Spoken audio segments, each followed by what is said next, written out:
जय हिंद साथियों, नफरत के युग में बात मोहब्बत की। आपने देखा होगा पिछले एक हफ्ते में किस तरह से रोगी मीडिया ने पूरे देश में नफरत का बाजार गर्म कर रखा है।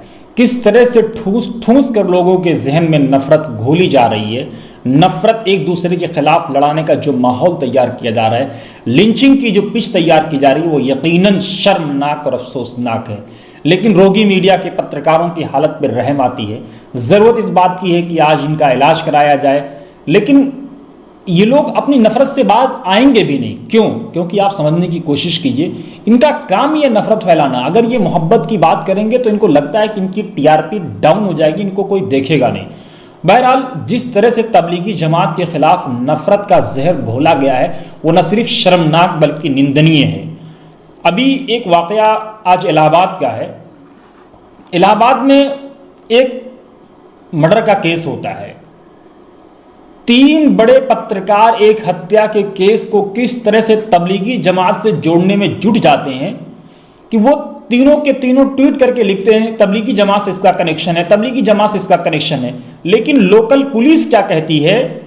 थाना करेली में FIR 127/2020 पंजीकृत कर नामजद व अन्य कुल 8 लोगों को हिरासत में लिया गया है। मृतक और अभियुक्त पक्ष पास पड़ोस के रहने वाले हैं। इनमें से किसी का भी संबंध तबलीगी जमात से होने की बात प्रकाश में नहीं आई है।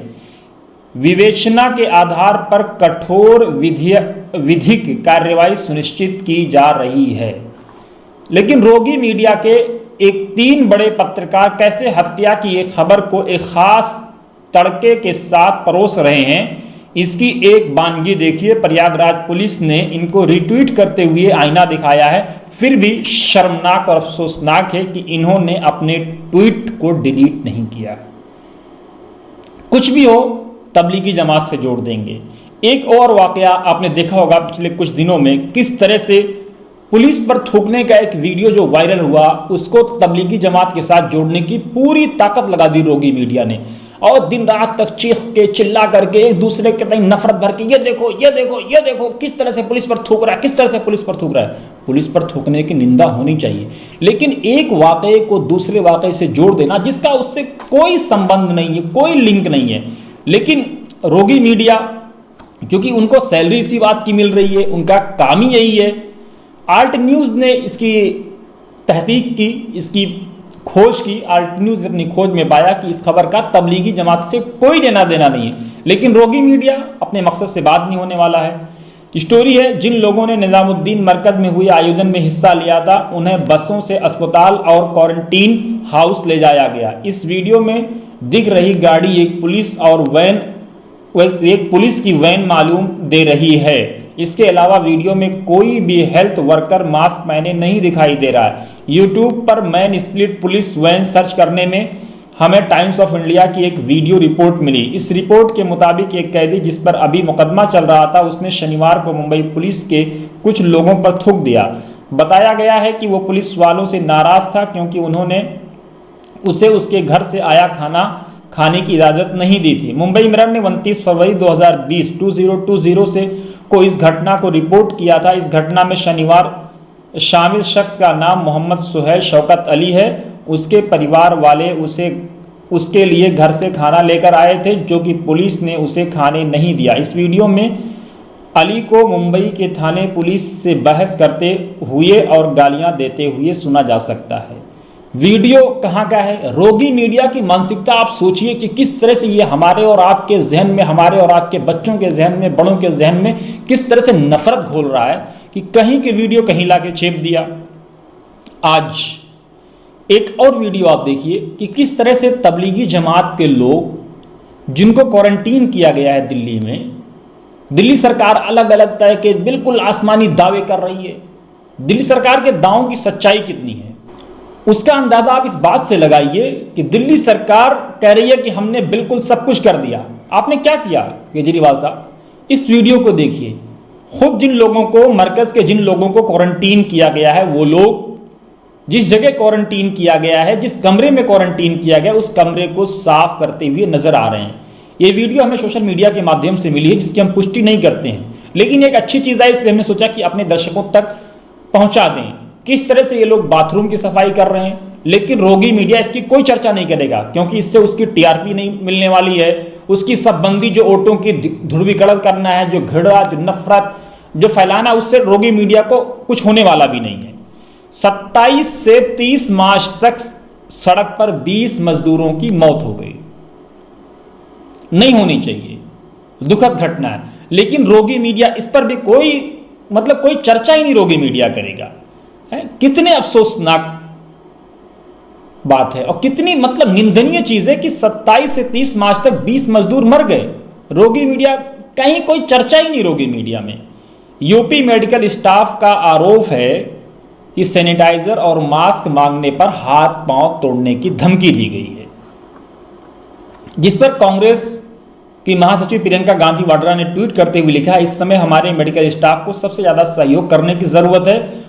वे जीवन दाता हैं और योद्धा की तरह मैदान में हैं। बादा में नर्सों और मेडिकल स्टाफ को उनकी निजी सुरक्षा के उपकरण न देकर और उनके वेतन काट करके बहुत बड़ा अन्याय किया जा रहा है। यूपी सरकार से मैं अपील करती हूं कि यह समय इन योद्धाओं के साथ अन्याय करने का नहीं, बल्कि इनकी बात सुनने का है।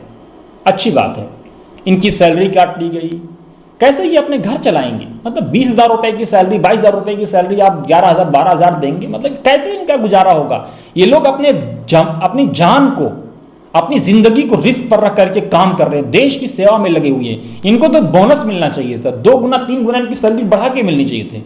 लेकिन रोगी मीडिया इस पर भी चर्चा नहीं करेगा। क्यों? क्योंकि रोगी मीडिया का इससे कुछ होने वाला नहीं है, कोई टीआरपी रोगी मीडिया को नहीं मिलने वाली है।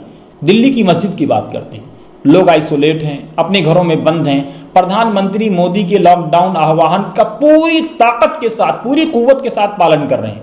देखिए, 130 करोड़ की आबादी में अगर 2-4 छुटपुट घटनाएं हो जाएं, ये हो सकती है कि लोग सड़क पर निकल आए हों, लोग मंदिर में चले गए हों, मस्जिद में चले गए हों, लेकिन जनरली लोग आज 95, 96, 97, 98, 99% आबादी प्रधानमंत्री मोदी के लॉकडाउन का पालन कर रही है। और जो लोग नहीं कर रहे थे वो भी धीरे धीरे पालन करने लगे, क्योंकि सोसाइटी ऐसी बन गई, वो उसमें ढल गए।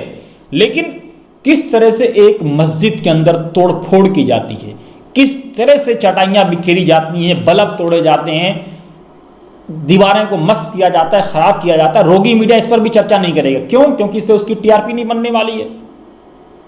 जरूरत इस बात की थी कि हम मोहब्बत का प्रचार करते हैं, लेकिन रोगी मीडिया ने पिछले 1 हफ्ते में जिस तरह के नफरत का प्रचार किया, जिस तरह से घृणा लोगों के जहन में कूट कूट करके भरी है, अब उसकी बानगी, उसका परिणाम आना शुरू हो गया है। भरतपुर के एक हॉस्पिटल की आप बात कर लें, किस तरह से एक महिला का आरोप है, उसके घर वालों का आरोप है कि उसकी डिलीवरी का वक्त है, यह बहुत नाजुक वक्त होता है किसी महिला के लिए। इससे बड़ी पीड़ा की इमेजिन नहीं कर सकते कितनी पीड़ा होती होगी एक महिला को। वो हमारी माँ, हमारी बहन, हमारी बेटी, हमारी दोस्त, कोई भी हो सकती है। लेकिन एक भरतपुर के हॉस्पिटल ने आरोप हॉस्पिटल पर यह है कि ये सिर्फ इसलिए कि ये मुस्लिम है, एक विशेष धर्म की है, उसको इलाज देने से मना कर दिया और कहा कि आप जयपुर जाइए। ये कितनी शर्मनाक बात है कि सोसाइटी में हम और आप जी रहे हैं। हमें और आपको इस माहौल को बदलने की जरूरत है दोस्तों। अगर हमने और आपने इस माहौल को नहीं बदला तो यकीन जानिए कि हमारी पीढ़ियां हमें और आपको माफ नहीं करेंगी। हमसे पूछेंगी कि जब देश में नफरत की आंधी चलाई जा रही थी, समुदायों को समुदायों से लड़ाया जा रहा था, तब आप क्या कर रहे थे? 36 साल नसरीन एक नर्स हैं, कोरोना के लिए जो लोग पीड़ित हैं, देश की सेवा में अपने आप को समर्पित करते हुए अपने जान दे देती है, उस पर कोई चर्चा नहीं है। लेकिन अच्छी बात यह है कि हर दौर में अच्छे लोग रहे हैं। गुड़गांव से खबर आई है, अलग अलग जगहों से खबर आई है कि जिन लोगों ने तबलीगी जमात वालों के खिलाफ नफरत भरे पोस्ट किए थे, सोशल मीडिया पर नफरत का बाजार गर्म कर दिया था, अब उनके खिलाफ एक्शन शुरू हो गया है। और बधाई की बात है गुड़गांव की पुलिस, या वो पुलिस जो लोग नफरत के इस माहौल में भी मोहब्बत का काम कर रहे हैं, जो लोग एक दूसरे से जोड़ने की बात कर रहे हैं। इस माहौल में भी अगर रोगी मीडिया बीजेपी के राष्ट्रीय अध्यक्ष जेपी नड्डा के इस बयान को, जो इसको द क्विंट ने लिखा है, अपने यहाँ स्टोरी की है, द क्विंट लिखता है, राष्ट्रीय पदाधिकारियों के साथ हुई एक बैठक में गुरुवार की शाम नड्डा ने कहा कि किसी भी पार्टी नेता को भड़काऊ या विभाजनकारी बयान नहीं देना है। साथ ही प्रधानमंत्री और राज्य सरकारों को कोरोना के खिलाफ जंग में समर्थन देना है। इस बीच प्रभावित नहीं होना है कि कौन सी पार्टी किस राज्य में सत्ता में है। जब तबलीगी मरकज का मामला सामने आया तो ये बात दोहराई गई कि किसी को भी इसे सांप्रदायिक रंग नहीं देना है। केवल अल्पसंख्यक समुदाय के नेता ही इस पर बात कर सकते हैं। अगर वे चाहें तो हमें कोरोना के खिलाफ जंग में एकजुट होना है। अफसोस है, दिल्ली के मुख्यमंत्री बीजेपी के राष्ट्रीय अध्यक्ष कह रहे हैं कि हमें मिलकर के नफरत के खिलाफ जंग कर लड़नी है, मोहब्बत का प्रचार करना है, कोरोना को धर्म विशेष से नहीं जोड़ना है। अमेरिका तक इस पर नाराजगी जता चुका है, अमेरिका चिंता जता चुका है किस तरह से कोरोना को एक धर्म विशेष से जोड़ दिया गया। लेकिन माननीय मुख्यमंत्री दिल्ली के केजरीवाल साहब जब प्रवचन देने आते हैं, रोज जब बुलेटिन देते हैं, कहते हैं तबलीगी जमात के इतने लोग आज कोरोना पॉजिटिव पाए गए, तबलीगी जमात के इतने लोग कोरोना नेगेटिव पाए गए, तबलीगी जमात के इतने लोगों की इस तरह डेथ हो चुकी है। अफसोस है कि एक मुख्यमंत्री किस तरह से एक धर्म विशेष और एक व्यक्ति विशेष, एक समुदाय विशेष की, एक संस्था विशेष को टारगेट कर रहा है। दोस्तों, उनका जो काम है वो अहले सियासत जाने। मेरा पैगाम मोहब्बत है, जहां तक पहुंचे हम सब मोहब्बत के दीप जलाते रहें। प्रधानमंत्री मोदी ने लॉकडाउन के नियमों का जो हमें पालन करने की अपील की है, उसको पूरी ईमानदारी से हम पालन करें। आए हम और आप मिलकर के इस बात का दृढ़ निश्चय लें कि नफरत फैलाने वाले नफरत फैलाते रहेंगे, एक दिन उनको जरूर अपने किए पर पछताना पड़ेगा। लेकिन जब हमसे हमारी पीढ़ियां पूछेंगी आने वाले 100 साल बाद, 50 साल बाद, 150 साल बाद, तो हमें यही कहना है कि उस वक्त भी हमने अपने प्यारे भारत को, गांधी और नेहरू के भारत को, स्वामी विवेकानंद जी के भारत को मोहब्बत के साथ आगे बढ़ाया था। जय हिंद, जय भारत। अगर हमारा एपिसोड आपको पसंद आया हो तो जरूर इसको लाइक, शेयर और सब्सक्राइब करें।